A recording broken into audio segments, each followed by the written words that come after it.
Alors, mon cher Fred, je t'ai invité cette fois-ci non pas pour faire les pronostics de district, ce qui t'aurait permis d'évoquer les malheurs de ton club, mais aussi les bonheurs à venir, mais cette fois-ci, je t'ai invité, mon cher Fred, pour les pronostics de ligue. Ah, une petite promotion pour moi. Oh, il prend ça comme une promotion. Ah bah je l'avais su alors. Non, non. Mais j'ai pris ça parce que tu connais bien la Ligue aussi. Moi, Tous les clubs, à peu près, t'as joué soit avec eux, soit contre eux. Oui, j'ai joué un moment en Ligue, donc... Ouais. Et puis tu t'intéresses toujours au football. J'allais dire que ce soit de la Coupe d'Europe à la 4e division départementale, je suis sûr que tu connais tout le nom de tous les clubs, de tous les buteurs, et voire même leur carrière personnelle. Ouais, pas mal, ouais. J'exagère toujours. Allez, on y va, Fred, parce que sinon, on pourrait discuter des heures et des heures. Bah, oui. On pourrait parler de Montpellier, par exemple. On pourrait parler de son président, Loulou Nicolin, qui nous en fera encore un bon coup, là, Loulou. Hein. Il n'arrête pas. Hein. Mais heureusement qu'il est là. Des fois, ça met un petit peu de piquant, et puis il dit des choses vraies. Hein. C'est un bon président. Un bon président. Allez, des bons présidents. Je ne sais pas si le bon président de Clermont, il sera content dimanche prochain. Il sera content que si Clermont gagne. Mais Clermont, qui est 14e avec 28 points, reçoit Creil, qui est 9e avec 37 points. À l'aller, on se rappelle, mon cher ami, qu'à l'aller, on se rappelle que Creil avait gagné 2-0. C'était le 16 janvier. Exactement. Bon, alors, on ne rappelle pas Clermont dans la panade, 10 défaites de suite. Hein. Voilà, dimanche dernier, un nul. Un nul, ouais. Alors, il reste sur 2 nuls contre Chauny en Coupe de Picardie et Chauny en championnat.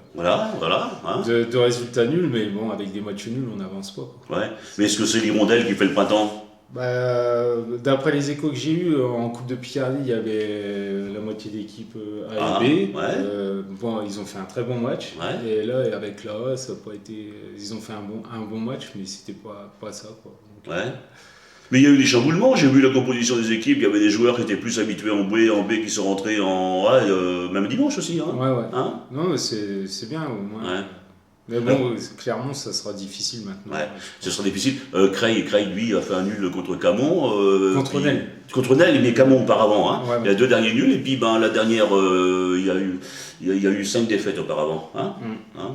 Donc voilà, c'est Creil qui remonte un petit peu, mais bon, qui n'est pas non plus au top. Non, mais bon, connaissant Dominique Gara, que j'ai eu comme entraîneur à Chantilly, je pense c'est le top, ça. Hein. Ah ouais, c'est le top. Hein. Un très bon entraîneur. Un très bon entraîneur, mais quelquefois, ça ne suffit pas. Ah ouais, non. Hein, je prends pour exemple, on en parlera tout à l'heure, je prends pour exemple Saint-Just, hein, ça ne suffit pas d'avoir un très bon entraîneur. Hein. Ouais. Alors là, sur ce match, revenons à ce match, mon cher.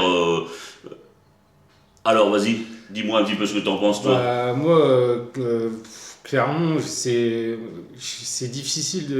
Ils ne gagnent pas un match et Creil, c'est 2 équipes de l'Oise. Donc, moi, je verrais bien une victoire de Creil à Clermont. Tu voudrais une victoire de Creil à Clermont ? Ouais. On déplaise à tes amis clermontois qui connaissent encore beaucoup de monde là-dedans. Ouais. Mais au départ, j'hésitais avec le nul, mais Creil, je les vois les gagner à Clermont. Puis bon, il y a des bons éléments à Creil, Steve Debove, des Bidola, Dorsoulan, des anciens Clermontois. Des anciens Clermontois, ça fait d'ossature tout ça. Hein. Ah ouais, voilà. Et tu penses qu'ils ont, puis quand ils reviennent jouer sur leur pelouse sur laquelle ils ont couru des années, tu penses que là ils sont un peu plus motivés ces jours-là ? Ouais, je pense, parce que s'ils ont pas, à mon avis, ils veulent montrer que. Qu'ils existent encore. Voilà. Hein, et qu'ils sont toujours là. Bon, alors, ok, allez, le match suivant, justement, c'est la PH avec nos amis Saint-Justois qui s'en vont à Amiens AC 6e avec 23 points, puisque les Saint-Justois sont avant-dernier, 11e avec. Alors, je me suis peut-être trompé dans les points, moi. Ouais, Amiens B, 6e, 31 points. 31 points, et c'est Saint-Just qui a 23 points. Oui, hein. À l'aller, on se rappelle qu'Amiens avait gagné 2-0 à Saint-Just. Hein. Puis Saint-Just, il avait une série de 4 nuls, et puis après ces 2 défaites, une à Soissons, puis dimanche dernier, défaite contre Saint-Quentin. Alors, ils sont plus bas, Saint-Just ? Saint-Just, et puis moi, quand je vois que c'est Jérôme Brocard qui se remet en question, ça me fait mal, quoi, parce que ça me fait. T'as lu la presse aussi ? Ouais, j'ai lu la presse. C'est pas regardé Sport sur toi, c'est pas à lui de se remettre en question. Je pense que c'est aux joueurs qui viennent pas à l'entraînement, c'est à eux de se remobiliser tous ensemble et d'essayer de sortir le club, quoi. Ouais. Donc, Donc, voilà, quoi. Mais quand c'est moi, je vais pas faire une analyse profonde de tout ça, mais bon, des fois, quand les joueurs ils ne veulent plus de leur entraîneur, ben, ils traînent un peu la patte et voilà, ils le remettent en question. Ouais, C'est mais- les joueurs qui le remettent en question, c'est pas lui qui se remet en Ah question. non, c'est Hein sûr, Hein mais bon, après, moi, je serais à la place des joueurs, je serais content d'avoir un entraîneur comme lui.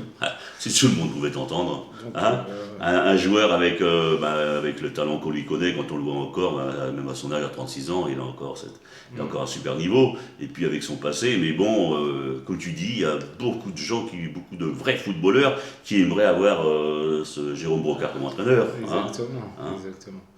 Mais là, bon, comme je dis, à Amiens Nord B, ça va être difficile pour Saint-Just, parce que connaissant le contexte de là-bas, même si ça a changé, il y en a toujours qui vont avec la peur au ventre.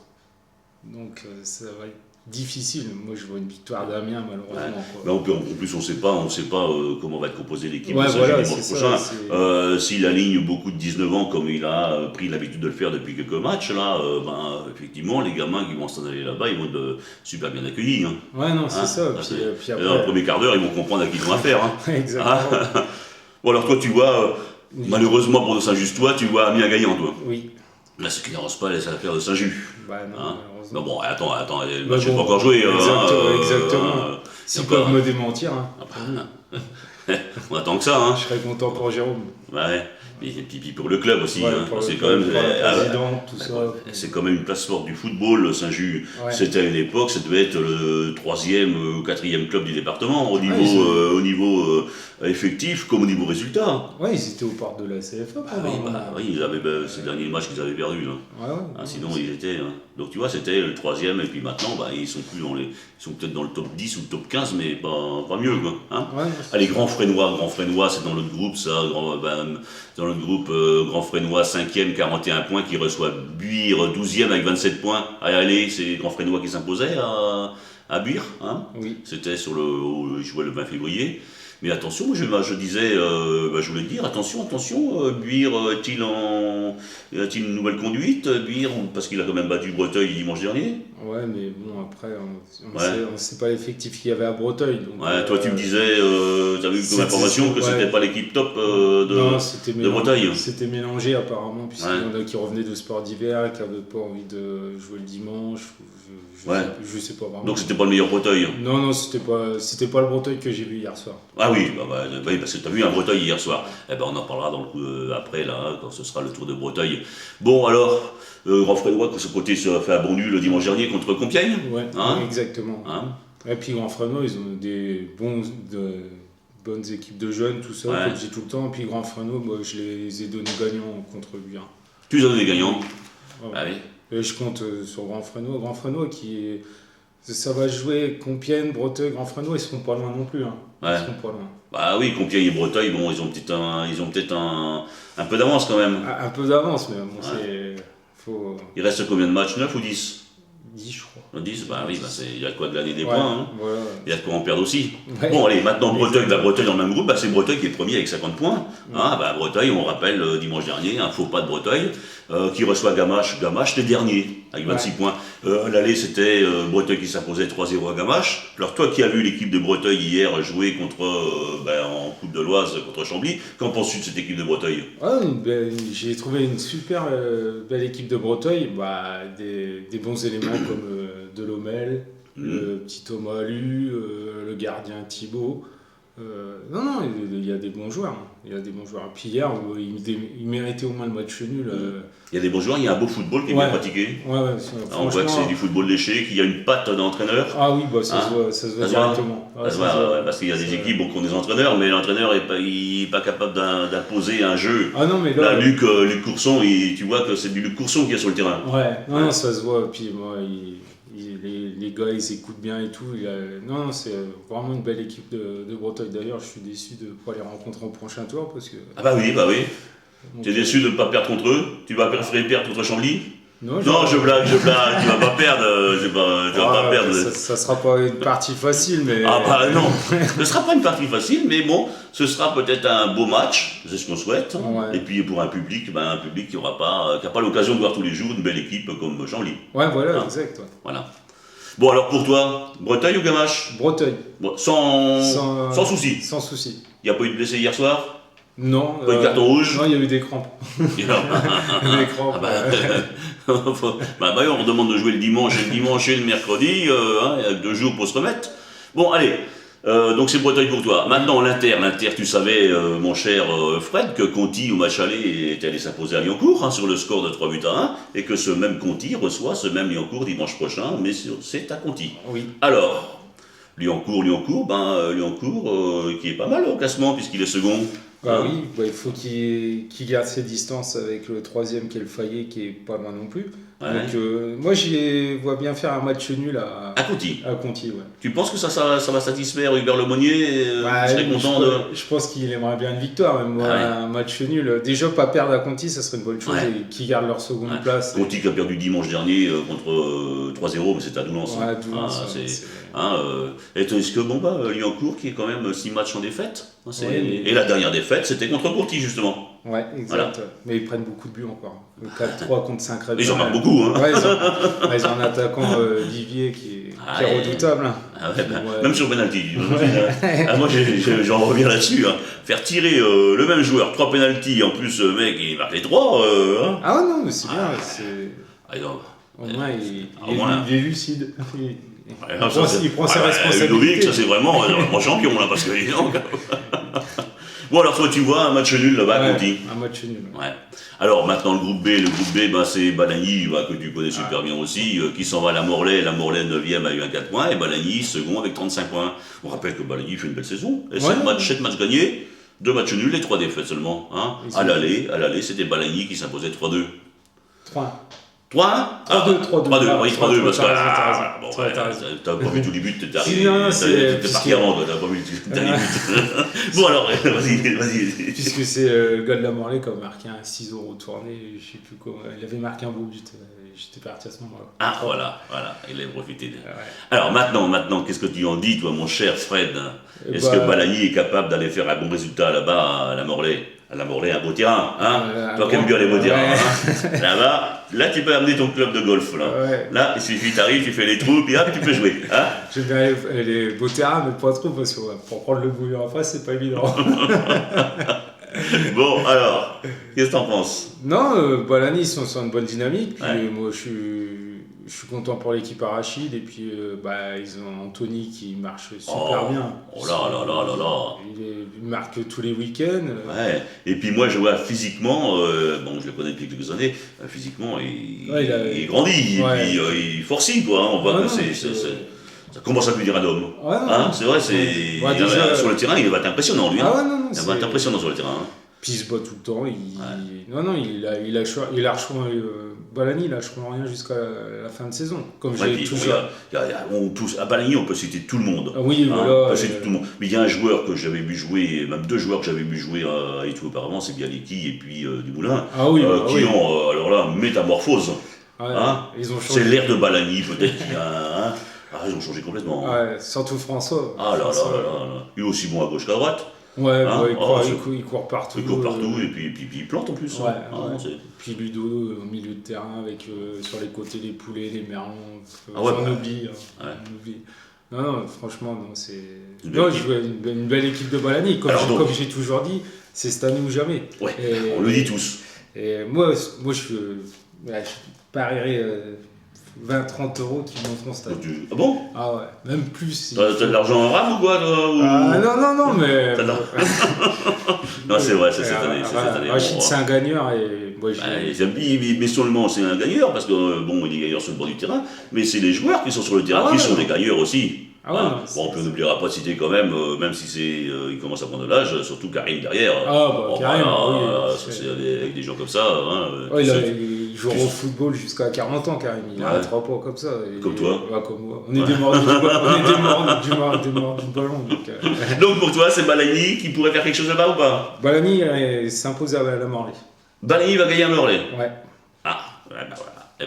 Oui, tout est possible. Hein. Ah non, et moi, je suis un petit peu d'accord avec toi. Allez, un groupe C, oui, 8e avec 29 points, qui reçoit Amiens Pigeonnier, qui sont 9e avec 29 points également, c'est ça. Hein. Oui. Donc, alors, quand on est comme ça, deuxième partie de tableau, qu'on a le même nombre de points, il n'y a qu'une chose qui nous intéresse, c'est la victoire. Ouais, voilà. Pas de match nul, on s'en fout du match nul, ça rapporte pas ça. Hein. Non, là, ils sont dans l'obligation. Le match nul, il y a eu un match nul à l'aller. Hein.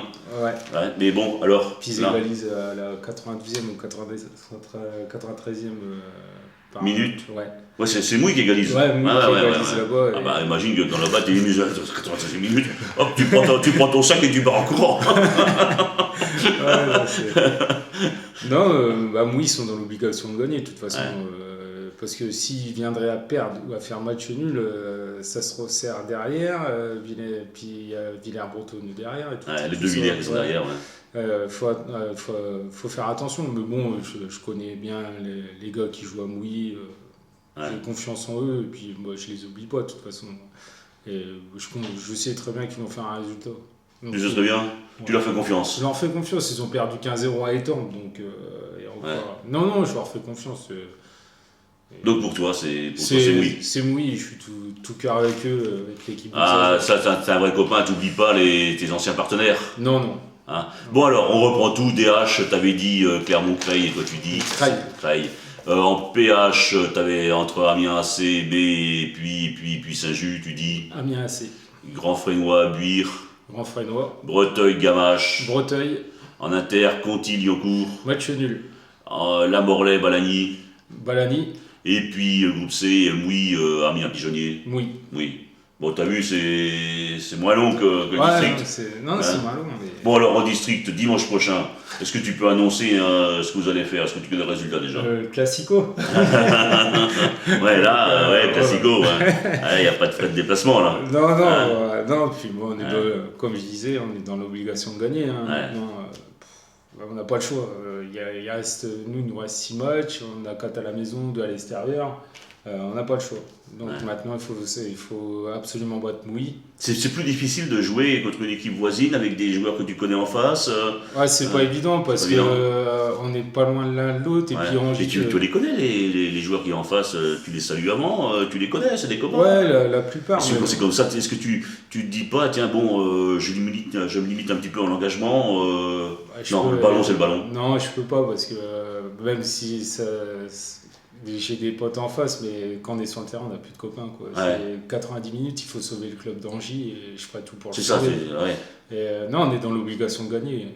Et on va tout faire. Et comment est le moral là-bas à Angy? Comment va Pascal? Ça va. Mais bon, là, il attend aussi les résultats, lui. Là, on sort d'une sévère défaite 4-0 à Senlis. Donc, le moral n'est pas trop là, mais bon. Alors là, à Senlis, que l'on salue, notamment le gardien qui nous regarde tous les. Il a encore arrêté un penalty. Mais c'est pas toi qui l'as tiré cette fois-ci. Non, je l'ai pas tiré. C'est ce que j'ai dit, je le tirais pas. Parce qu'il m'avait dit ça, il m'avait dit donc un très bon gardien, c'est un gardien que j'ai rencontré dans les rencontres de futsal, donc imagine que sur sa ligne, il est tout bon. Hein. Bon, alors donc dimanche prochain. On verra ce que ça donne. On verra. Et puis lundi, on se voit pour les pronostics, pour les top flops, pour les résultats de tes pronostics. Voir si tu es un bon pronostiqueur. À mon avis, t'en es pas loin. Et puis si vous savez pas quoi faire, le mercredi 6 avril à 18h30, venez nombreux au stade Hector de Beauce, Angy, Chambly, CFA2. 16e de finale de Coupe de l'Oise. Voilà. Alors là, avec ça, et donc. Hein. Bon, ok. On peut partir tranquille après. On peut jouer tranquille dimanche prochain.